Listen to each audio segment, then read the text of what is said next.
Halo semuanya, kali ini kita akan membahas mengenai word order atau susunan kata dari noun phrase atau frase kata benda. Jadi di sini intinya kita akan membahas mengenai apa itu noun phrase, kemudian seperti apa susunannya, di mana biasanya kita nyatakan dalam Dutch, yaitu determiner, ordinatif, epithet, classifying, dan headword.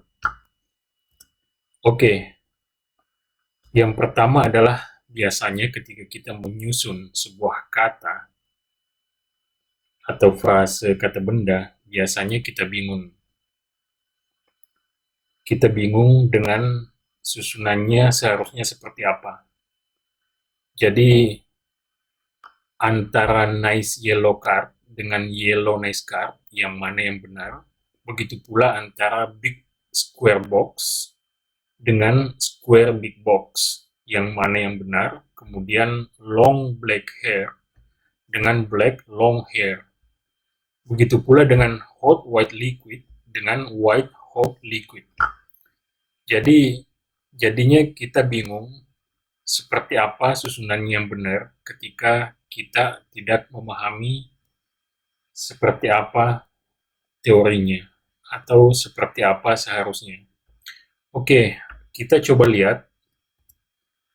Ternyata nice yellow card lebih tepat dibanding yellow nice card.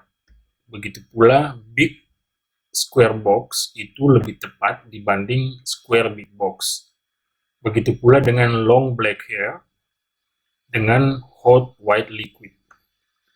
Oke, sebelum saya jelaskan kenapa yang ini benar dan yang ini salah, kita akan lihat dulu apa itu noun phrase, kemudian kita akan coba ingat lagi apa itu clause atau sentence.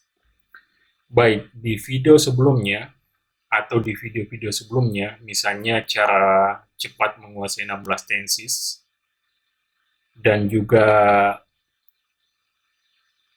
kompleks sentence atau memahami struktur kalimat yang kompleks, di situ saya jelaskan bahwa sentence itu terdiri dari satu atau beberapa clause. Dengan kata lain, jika ada satu clause, maka itu sudah dianggap sebuah kalimat atau sebuah sentence. Nah, klausa itu apa? Sekali lagi, klausa itu adalah subjek plus predikat. Jadi bagian inti dari kalimat, di mana ada subjek, ada predikat. Oke, noun phrase itu apa? Kita akan lihat nanti. Coba, apakah kamu bisa menebak kalimat-kalimat ini masuk ke dalam sudah bisa digolongkan klausa atau itu hanya sebagai noun phrase.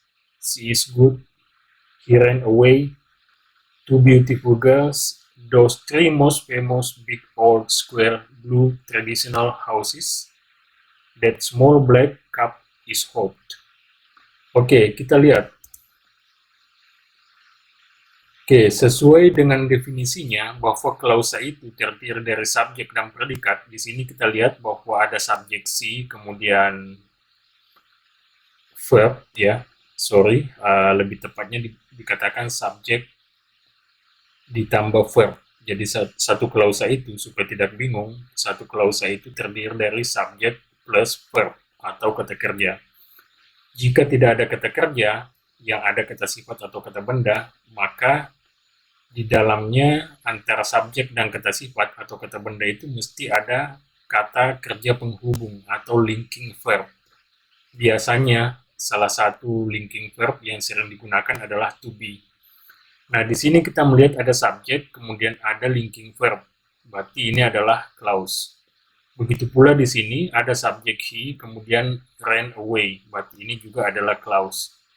Jadi dia baik, she is good, he ran away, dia melarikan diri. Kedua-duanya adalah clause. Kemudian di sini two beautiful girls. Di sini kita tidak menemukan adanya kata kerja ataupun linking verb ataupun kata kerja penghubung semacam to be dan yang lainnya. Sehingga kita bisa katakan dengan melihat girl di sini, girl ini adalah noun. Berarti ini bisa kita katakan sebagai noun phrase. Jadi noun phrase itu apa? Tidak lain adalah gabungan dua atau lebih kata di mana kata utamanya adalah kata benda. Ini yang dimaksud dengan kata utama atau head word. Jadi di sini ada to bilangan, ada beautiful, ada kata sifat, kemudian ada kata benda girl. Nah, di sini adalah gabungan tiga kata, ada bilangan, ada kata sifat, kemudian ada kata benda. Nah, kebetulan intinya di sini adalah kata intinya adalah kata benda, sehingga bisa dikatakan ini adalah noun phrase. Oke, begitu pula dengan yang ketiga. Di sini kalau kita lihat, those three famous big old square blue traditional houses. Kalau kita lihat di sini tidak ada sama sekali kata kerja. Jadi rumah tradisional ketiga, rumah tradisional yang terkenal, besar, berumur tua, berbentuk kotak, berwarna biru, itu di sini kita nggak melihat adanya kata kerja di dalamnya. Sehingga kalau kita lihat kata intinya di sini adalah house. Jadi bisa dikatakan di sini ini adalah noun phrase atau frase kata benda. Jadi di sini ada 1, 2, 3, 4, 5, 6, 7, 8, 9. Jadi gabungan 9 kata di mana kata intinya adalah kata benda. Jadi ini juga adalah noun phrase. Oke, kita lihat yang terakhir, that small black cup is hot. Jadi cangkir yang kecil dan berwarna hitam itu panas. Di sini kita melihat adanya linking verb berupa to be atau kata kerja penghubung berupa to be, sehingga ini bisa kita nyatakan sebagai clause. Dimana kalau kita lihat di sini yang di depan to be ini adalah semuanya adalah subjek. Jadi ada subjek, ada kata kerja penghubung, maka ini termasuk ke dalam klausa atau bisa digolongkan ke dalam kalimat karena kalimat itu terdiri bisa satu klausa, bisa dua klausa, bisa lebih. Nah, satu klausa ini sudah bisa dikatakan sebagai satu kalimat. Oke, namun di dalam klausa ini, subjeknya ini berupa noun phrase, yaitu that small black cup. Di mana di sini subjeknya, kita lihat kata intinya adalah kata benda, yaitu cup, cangkir. Oke, jadi jelas di sini bahwa di dalam klausa itu bisa terdapat noun phrase. Namun di dalam sekumpulan kata itu, jika di dalamnya itu tidak ada kata kerja atau tidak ada juga kata kerja penghubung, maka itu bukan klausa tapi hanya noun phrase jika kata intinya adalah kata benda. Seperti two beautiful girls, juga those three famous big all square blue traditional. Ini hanya noun phrase, bukan klausa, bukan kalimat. Sementara yang terakhir ini adalah klausa atau kalimat yang di dalamnya ada subjek berupa noun phrase. Oke, jadi di sini jelas, sudah makin jelas klausa itu apa, kemudian noun phrase itu apa. Oke, kita lihat. Di sini, untuk noun phrase, ada ketentuan bahwa susunan kata atau word ordernya itu jika dia ada determiner, ada ordinatif, ada epithet, ada classifying, ada head word, maka determinernya itu mesti ditempatkan lebih awal, disusul dengan ordinatif, kemudian disusul dengan epithet, kemudian disusul dengan classifying, kemudian disusul dengan head word. Jadi determiner itu apa? Ini determiner ini bisa berupa artikel seperti a, and, the, kemudian demonstratif seperti this, that, this, those, kemudian bisa juga berupa posesif atau Kata ganti yang menyatakan kepemilikan seperti my, your, his, her, their, dan our. Bisa juga berupa kuantitatif, menunjukkan sedikit atau banyaknya sesuatu, seperti much, many, some, little, few, dan lain-lain. Oke, jadi kalau ada determiner di dalam sebuah noun phrase, maka determiner itu harus ditempatkan di urutan paling pertama.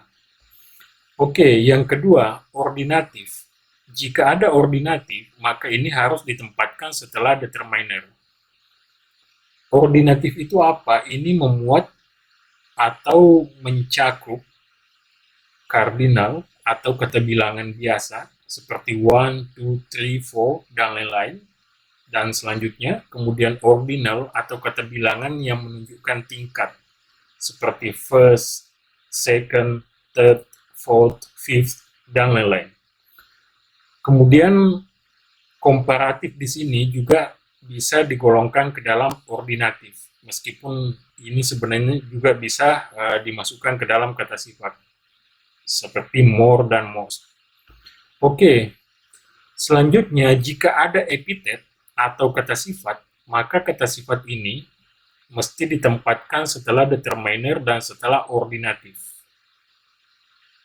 Nah, kata sifat di sini ada banyak bentuknya. Ada descriptive enumerator atau kata sifat biasa, seperti beautiful, nice, dan lain-lain.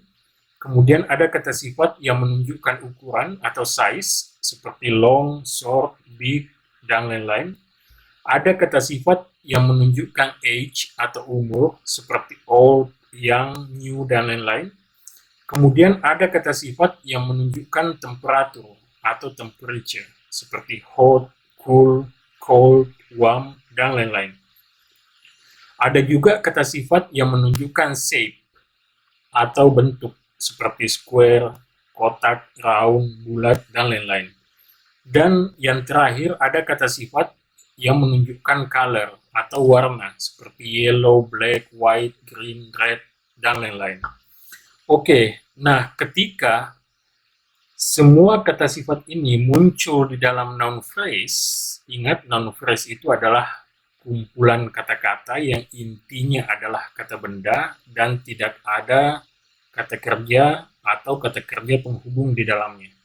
Oke, nah jika kata sifat seperti kata sifat umum atau descriptive enumerator ini, baik begitupun kata sifat yang menunjukkan ukuran, umur, temperatur, bentuk, warna ada di dalam noun phrase, maka aturannya adalah yang menunjukkan kata sifat umum mesti ditempatkan lebih di awal, disusul dengan yang menunjukkan ukuran, disusul yang menunjukkan umur, age, disusul kata sifat yang menunjukkan temperatur, disusul kata sifat yang menunjukkan bentuk atau shape, kemudian terakhir disusul dengan kata sifat yang menunjukkan color atau warna.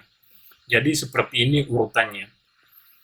Oke, selanjutnya jika ada juga classifying word atau kata-kata yang menunjukkan klasifikasi, maka itu harus ditempatkan setelah epitet atau setelah kata sifat. Jadi misalnya Balinese house, rumah Bali atau rumah bernuansa Bali. Balinese ini menunjukkan klasifikasi. House itu sendiri adalah kata benda intinya atau head word-nya. Begitu pula traditional house. Traditional ini menunjukkan klasifikasi bahwa dia tradisional karena bisa saja sebuah rumah itu diklasifikasikan sebagai tradisional, modern, dan lain-lain. Jadi house adalah head word-nya atau kata benda intinya, tradisional adalah klasifikasinya. Nah, head word itu apa? Yaitu kata benda intinya ya, kata benda inti di dalam noun phrase ini. Di mana kata benda inilah yang dijelaskan oleh determiner, ordinatif, epitet, classifying, dan lain-lain. Jadi dia merupakan kata benda inti. Seperti pada Bugini's house, maka house itu adalah head word-nya. Oke, kita lihat. Nah, di sini kenapa nice yellow card itu bukan ditulis nice yellow card, bukan yellow nice card, karena di sini nice itu adalah kata sifat atau epitet yang berupa descriptive enumerator. Kemudian yellow itu sendiri adalah kata sifat yang berupa color. Ingat, jika ada descriptive enumerator dan ada color, maka tidak bisa dibalik, tidak bisa kita dahulukan color kemudian descriptive enumerator ini. Tapi mesti descriptive enumerator atau kata sifat biasa dulu baru disusul dengan kata sifat yang menunjukkan warna.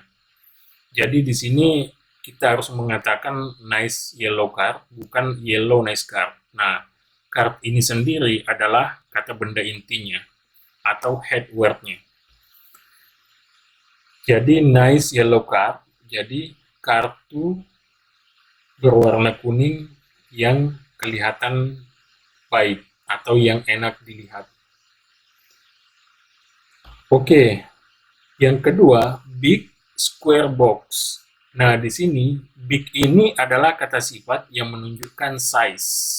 Kemudian square ini adalah kata sifat yang menunjukkan, sorry, ini bukan color, tapi ini adalah bentuk atau shape di sini. Nah, kalau ada kata sifat yang menunjukkan size, ada yang menunjukkan shape atau bentuk, maka size itu harus didahulukan, kemudian baru bentuk di belakangnya. Baru menyusul dengan head word atau kata benda intinya. Jadi di sini adalah big square box, bukan square big box. Jadi kotak, yang besar. Ya, kotak yang bentuk, mungkin ini maksudnya adalah kardus yang berbentuk kotak yang berukuran besar. Nah, di sini sekali lagi size lebih ditempatkan di awal, baru menyusul shape atau bentuk. Sorry, ini bukan color ya, tapi shape. Oke, yang ketiga, long black hair. Nah, long ini juga adalah size, karena ini menunjukkan ukuran ya, panjang, kemudian black, ini menunjukkan color, kemudian hair ini adalah kata benda, jadi ini adalah kata intinya, head word-nya. Jadi di sini karena ada size, ada color, aturannya adalah size itu mesti ditempatkan lebih awal dibanding color, sehingga di sini adalah long black hair, bukan black long hair. Jadi ini adalah rambut hitam yang panjang ya, kalau di bahasa Indonesia kan. Namun kalau di bahasa Inggris kan kita mesti menuliskan long dulu, kemudian black, baru hair. Oke, selanjutnya adalah hot white liquid. Ini sama, hot ini kebetulan adalah temperatur, kemudian white ini adalah kata sifat yang menunjukkan warna, kemudian liquid ini adalah kata benda, cairan, berarti head word-nya atau kata benda intinya adalah liquid. Kemudian ada kata sifat menunjukkan temperatur, hot, ada kata sifat menunjukkan warna, white. Nah, kita lihat di sini bahwa temperature itu kalau ada temperature, ada color, maka temperature itu harus lebih dulu dibandingkan color. Sehingga di sini kita harus menuliskan hot white liquid, bukan white hot liquid. Jadi ini artinya adalah cairan putih yang panas. Oke, selanjutnya, those three famous big old square blue traditional houses. Jadi ketiga rumah tradisional yang terkenal, yang besar, yang sudah berumur tua, yang berbentuk kotak, yang berwarna biru. Oke, bahasa Indonesianya kita boleh bolak-balik ya, kata sifatnya bisa aja kita sebut yang mana duluan dalam bahasa Indonesia, namun dalam bahasa Inggris penulisannya harus kita dahulukan sesuai urutan Dutch ini. Dimana kita lihat di sini, those itu adalah determiner, dia adalah demonstratif, berarti kalau ada determiner maka dia yang harus ditempatkan paling di depan. Kemudian tree itu adalah ordinatif. Dia menunjukkan di sini ordinatifnya adalah kardinal ya, kata bilangan biasa. Ya, intinya kalau ada ordinatif, maka ordinatif ini harus ditempatkan setelah determiner, bukan sebaliknya. Bukan three those, tapi those three. Kemudian ada famous. Famous ini adalah kata sifat biasa atau descriptive enumerator. Jadi, kalau ada banyak kata sifat, maka kata sifat yang paling awal itu adalah descriptive enumerator, yaitu be ini. Kemudian di sini ada big, kata sifat menunjukkan size, maka itu ditempatkan setelah descriptive enumerator. Kemudian ada kata sifat di sini old, menunjukkan age atau umur, itu ditempatkan setelah size. Kemudian ada kata sifat square atau bentuk. Jadi square itu adalah bentuk kotak. Itu adalah kata sifat yang menyatakan bentuk atau shape, maka itu ditempatkan setelah temperatur. Kemudian blue, ini adalah kata sifat yang menunjukkan color, itu kita tempatkan setelah shape, setelah bentuk. Jadi ini tidak bisa dibalik, misalnya big dulu baru famous, atau square dulu baru old, tapi ini harus mengikuti aturan ini, yaitu DC at Sako ya. Kalau supaya familiar atau mudah diingat di telinga, kita menyebutnya DC at Seiko. Descriptive enumerator, kemudian size, kemudian age, kemudian temperature, kemudian shape, kemudian color. Kemudian di sini traditional adalah klasifikasinya ya. Jadi kata intinya adalah house atau rumah. Kemudian dia diklasifikasikan sebagai rumah tradisional. Berarti tradisional ini adalah classifying, kemudian houses ini adalah head word. Oke, yang terakhir that small black cup. That ini masuk ke dalam kelompok demonstratif juga, berarti ini adalah determiner, sehingga dia harus ditempatkan paling awal. Kemudian small ini adalah kata sifat yang menyatakan size ya. Kemudian black ini adalah kata sifat yang menunjukkan color. Jadi di sini karena ada dua kata sifat, ada size dan ada color, maka harus size duluan baru color, bukan color baru size. Jadi that small black cup, bukan that black small cup. Kemudian cup ini adalah kata benda intinya atau head word-nya, sehingga dia menjadi that small black cup. Jadi cangkir hitam yang kecil itu. Oke. Mudah-mudahan sampai di sini semuanya jelas. Intinya ketika kita menemukan sekumpulan kata di mana kata intinya adalah kata benda, head word-nya adalah kata benda, maka itu adalah noun phrase. Sehingga aturan penulisannya kita mengikuti urutan seperti ini, yaitu Dutch dan DC at Sako. Oke, sekian materi kali ini. Silahkan di-subscribe bagi yang belum subscribe, kemudian di-share ke teman-temannya, dan sampai jumpa di video-video selanjutnya. Terima kasih.